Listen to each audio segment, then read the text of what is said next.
When he walked in, even the court officer stopped moving. Morning light filtered through the tall windows of the municipal courtroom, catching dust in the air and floating it across the rows of wooden benches. Judge Caprio was finishing with an elderly woman holding a stack of medical papers when the door clicked open behind her. She turned, expecting another routine visitor. But the boy who entered wasn't routine. 18, maybe 19. Designer hoodie hanging off his shoulders like he couldn't be bothered to pick his size. Shoes without a scratch. Sunglasses still on indoors. He walked as if the floor belonged to him, as if everyone else had shown up mistakenly. He didn't look at the judge, didn't look at the officer. Just moved to the nearest bench and dropped into it, stretching his legs over the seat in front of him, heel resting on polished wood. The elderly woman stepped aside, eyes widening. The clerk called his name. He didn't react. Judge Caprio repeated it, calmly but firmly. The boy slid down his sunglasses just enough to show pale, cold eyes. His tone landed like a stone thrown into still water. "I don't care. Just get this over with. You're nothing in my world." Silence. Not the usual courtroom hush. Something heavier. A silence that pressed on the ribs. Not a breath, not a shuffle. Even the woman who had been halfway to the door froze. The judge didn't flinch.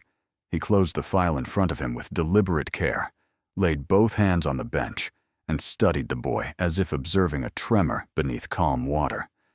Then he asked gently, "How old are you?" The boy opened his mouth to respond, but a metallic clatter cut through the tension. The elderly woman dropped her documents. She stared at the teenager with recognition that bordered on dread. She whispered to the man beside her, "That's him. The one from the scandal." The words rippled through the room, though no one yet knew what scandal she meant. The boy's phone buzzed sharply. He glanced down. Whatever he saw stole the color from his face. His jaw tightened. His grip on the phone whitened his knuckles. But he forced his posture back into that lazy slouch, trying to trap the fear before anyone noticed. Judge Caprio didn't raise his voice, didn't scold, didn't mirror the disrespect. Instead, he leaned slightly forward and said quietly, almost kindly, which made it land twice as hard, "Young man, sometimes the harshest punishment is hearing the truth. Come closer." No pause, no shift of tone, just a seamless, heavy pull into what came next. He moved hesitantly toward the front, pretending not to care, but the careful, too slow steps betrayed him. Judge Caprio opened the file again, scanning the citation. A parking violation in a residence-only zone, a trivial matter on paper, unless the person behind it made it something else. "You live at this address?" the judge asked, tapping the corner of the form. "Or did you simply decide it wasn't worth considering?" For the first time, the boy lifted his gaze fully. The arrogance was still there, but thinner now, stretched like a sheet pulled too tight. His family name was printed in bold across the documents. In Rhode Island, it was a name stitched into half the skyline. Luxury condos, corporate towers, waterfront developments. A name whispered with both admiration and suspicion. The father was a donor to every major campaign. The mother, once the warm face of their public image, had passed away quietly, leaving behind a boy who now drifted between penthouses and private drivers and people paid to care. Judge Caprio folded his hands. "You drove this vehicle?" "It's mine," the boy answered too fast. A single brow lifted on the bench. "The insurance says otherwise." A murmur slid through the courtroom. The boy blinked, his composure faltering. He glanced down at his watch, a model worth more than most cars parked outside. But the sapphire glass was scratched, as if carelessness followed him everywhere. The judge continued, unfazed. "Why did you park there?" "I was in a hurry," the boy muttered. "I had a situation." The edge in his voice wasn't anger now. It was something closer to unease. Caprio noticed the thin, fresh cut along the boy's forearm. A straight line, not accidental. "What happened to your arm?" He stiffened. "Nothing. Home stuff." He retreated into his phone again, thumb tapping the screen as if searching for refuge. The glow of the display lit his jaw, clenched tight enough to tremble. His background unfolded without needing theatrics. A penthouse he barely lived in. A father he barely saw. School records showing suspensions that vanished before leaving a mark. A long list of adults paid to keep things tidy. The judge flipped another page. "This phrase," he said, nudging a printed screenshot. "Did you post it yesterday? Rules are for losers?" The boy inhaled sharply, air catching in his throat. His eyes darted toward the clerk, then toward the back of the room, as if someone might have warned him this was coming. The judge didn't push further. He simply observed the reaction, and that was enough to shift the atmosphere. The earlier swagger was slipping, replaced by something rawer, harder for him to hide. The courtroom grew still again, that older American stillness heavy with judgment and curiosity. The boy swallowed, but said nothing. Darkness filled the pause between them, not in the room, but in the space where excuses usually lived. And into that thick silence, without any dramatic cue, the story edged forward. Judge Caprio set the papers aside, clasping his hands as though shifting the entire weight of the conversation from legal protocol to something far more personal. The boy straightened, sensing the change even before a word was spoken. "Let's talk about last night," the judge said calmly. "I was home," the boy answered, too quickly to sound truthful. Caprio gave a small nod, not challenging the lie directly. "Interesting. A city parking camera recorded your vehicle across town at 1:43 a.m. The words hung in the air like cold mist. A ripple of unease passed across the benches. Someone exhaled sharply. The boy's eyes widened before he could stop them. Then he forced his expression back into indifference. But the slip had already been seen. From the side of the courtroom, a woman slowly raised her hand. "Judge, I don't mean to interrupt, but I saw him last night. On Elmwood. He nearly hit a dog near my porch. Didn't even slow down." The boy whipped toward her, voice cracking. "You're wrong. That wasn't me." Caprio didn't raise his gaze. He stayed focused on the file. Elmwood. That is, in fact, where the violation occurred. A collective shift. Dozens of silent verdicts forming before the official one. The judge lifted a new sheet, thicker than the rest. "This isn't your first incident. It's the third. 3 violations in 3 months, all dismissed before reaching this room." A tremor went through the courtroom. Not outrage this time, but recognition of a pattern. Caprio continued.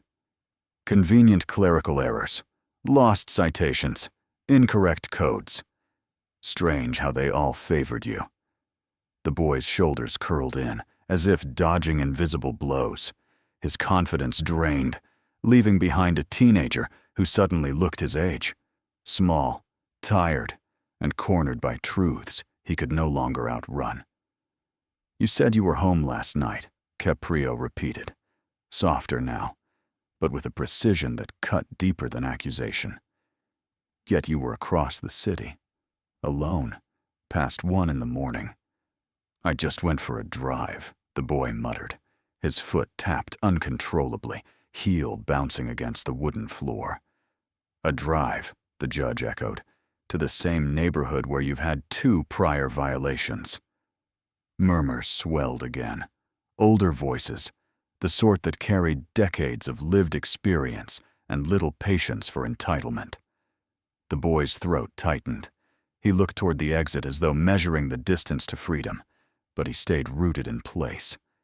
The judge studied him, not with anger, but with a quiet perceptiveness that made hiding impossible. "You're not afraid of a fine," Caprio said, his tone nearly parental. "You're afraid of what's underneath all these detours." The boy's lips parted slightly, as if he might explain or protest, but no words formed. And that fear, Caprio added, has nothing to do with parking. A chill spread through the room. Even the fluorescent lights seemed to hum softer. The boy stared at the table in front of him, the bravado gone. Something unsettled flickered behind his eyes. Guilt or regret, or both. And the court saw it. Caprio leaned back, folding his hand once more. "There's more to this story, isn't there?" The boy didn't nod, didn't speak, but the answer was already written across his face. The judge let a long, deliberate pause settle over them. "Young man," he said quietly, "you're not running from rules. You're running from truth." And with that single line, the path into the next revelation opened like a door no one could close again. The judge requested additional records, and the clerk hurried out, leaving the boy staring at the bench as if waiting for a verdict no one had spoken yet. His phone vibrated again. This time, he didn't grab it immediately.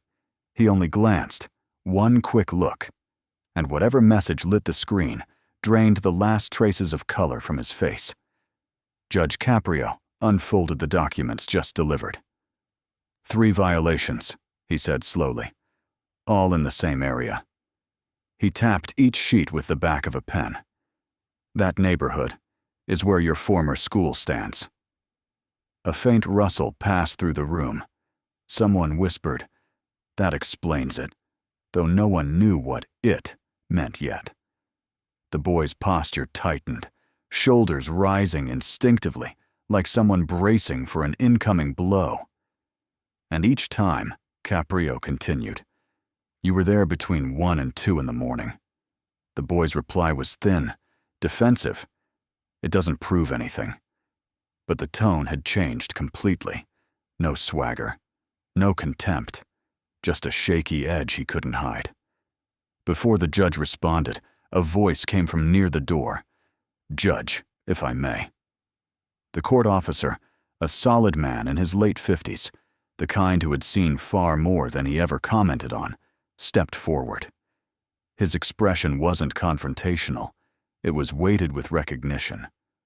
The boy stiffened. "You don't know me," he snapped, but the tremor betrayed him. "I do," the officer said quietly. "You were in my daughter's class." A gasp rippled across the benches.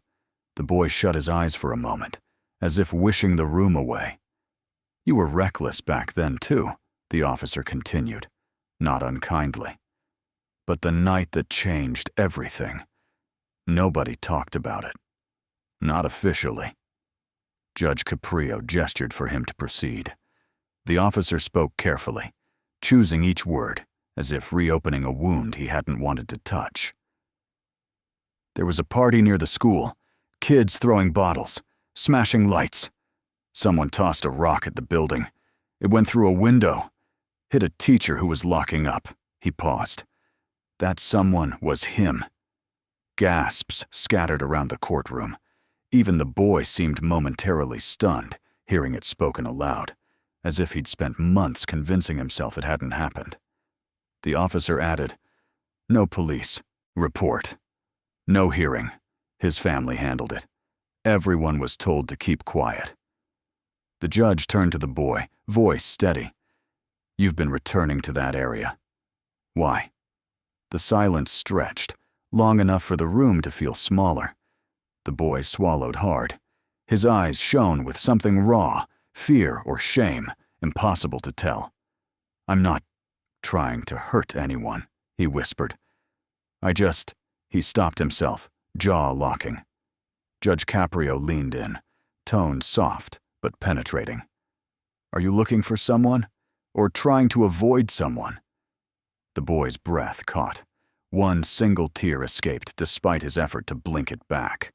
The courtroom didn't judge this moment. It held it.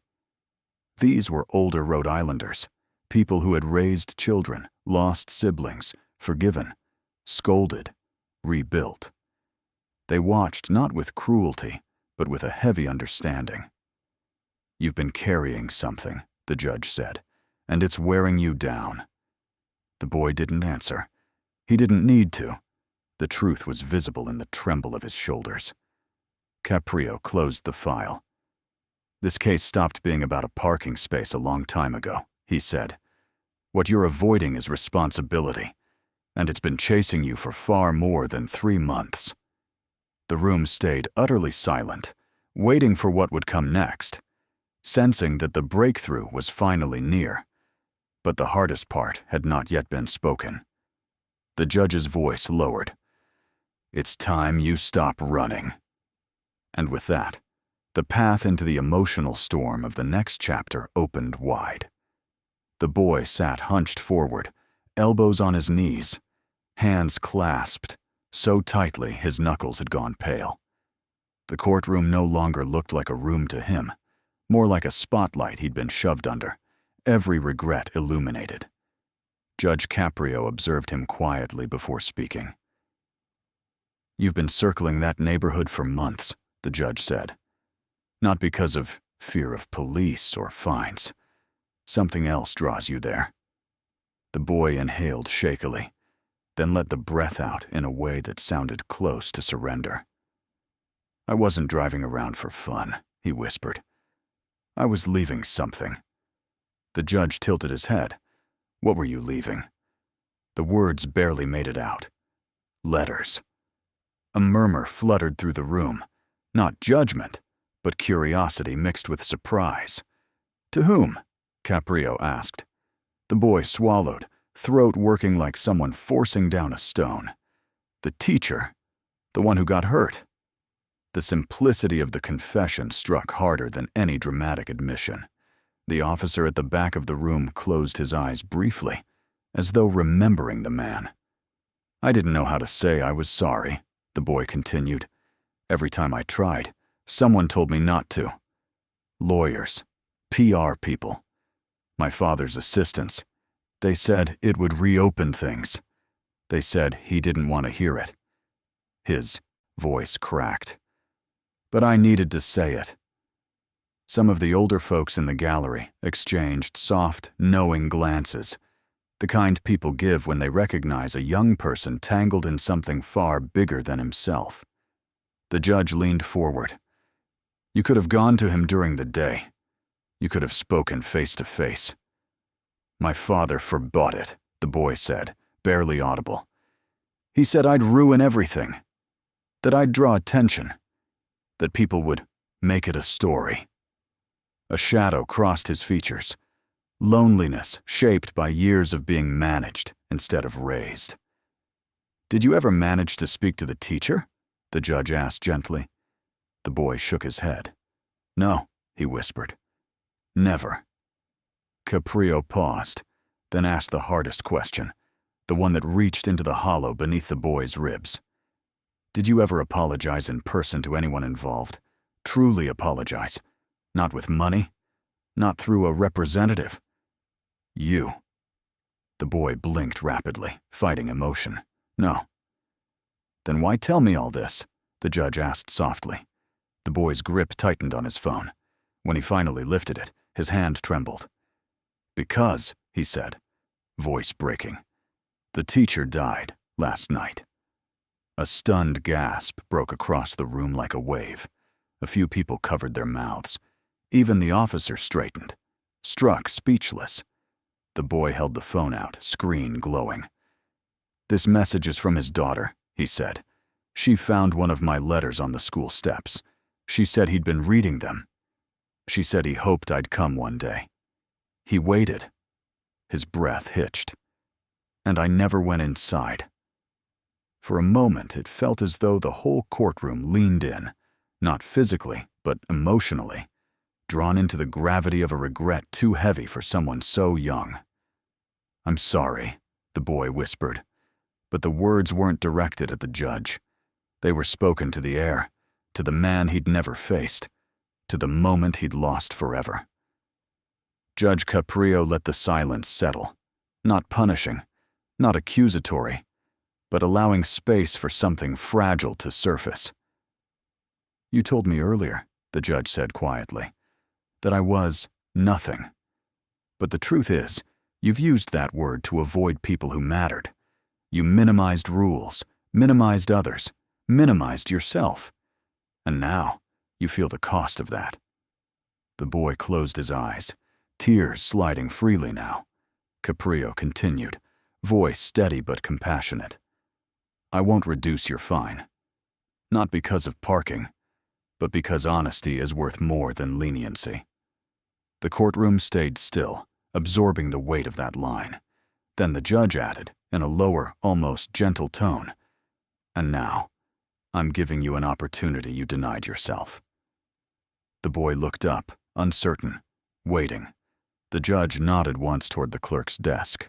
A new chapter was about to open, not legal, but deeply human, drawing the story straight into its final reckoning. Judge Caprio reached for a blank sheet of paper and placed it gently on the bench, sliding it toward the boy, as if handing him something far heavier than stationery. This, the judge said, is not for the court, and not for punishment. He tapped the page once. Write an apology, not to the teacher, not to me, to yourself, for every moment you knew what was right and chose silence instead. The boy stared at the page as though unsure how to approach it. His hands trembled when he finally took the pen. For a long moment, he didn't write. He simply breathed, chest rising and falling in uneven waves. Then, slowly, he formed a sentence. And another. Short lines, stripped of excuses, free of rehearsed language. Just a young man finally acknowledging the wreckage he'd carried. When he finished, he folded the paper once and placed it back on the bench in front of the judge. His shoulders sagged, not in defeat, but in release, as if something inside him had loosened for the first time in years. Caprio didn't unfold it right away. He read it in silence, eyes moving steadily. When he finished, he exhaled softly and handed it back. This isn't for my desk, he said. It belongs with the teacher's family, and you will deliver it yourself. A low hush spread through the room. No one had expected that. The boy blinked, stunned. You want me to? Yes, Caprio said, his tone firm but not harsh. I will contact them. They deserve to hear from you directly. And you deserve the chance to stand in front of someone you harmed and speak honestly for the first time. The boy nodded, but tears blurred his sight. He wiped them with the back of his hand, making no attempt to hide them anymore. And understand this, the judge added. If you choose not to go, then we will meet again.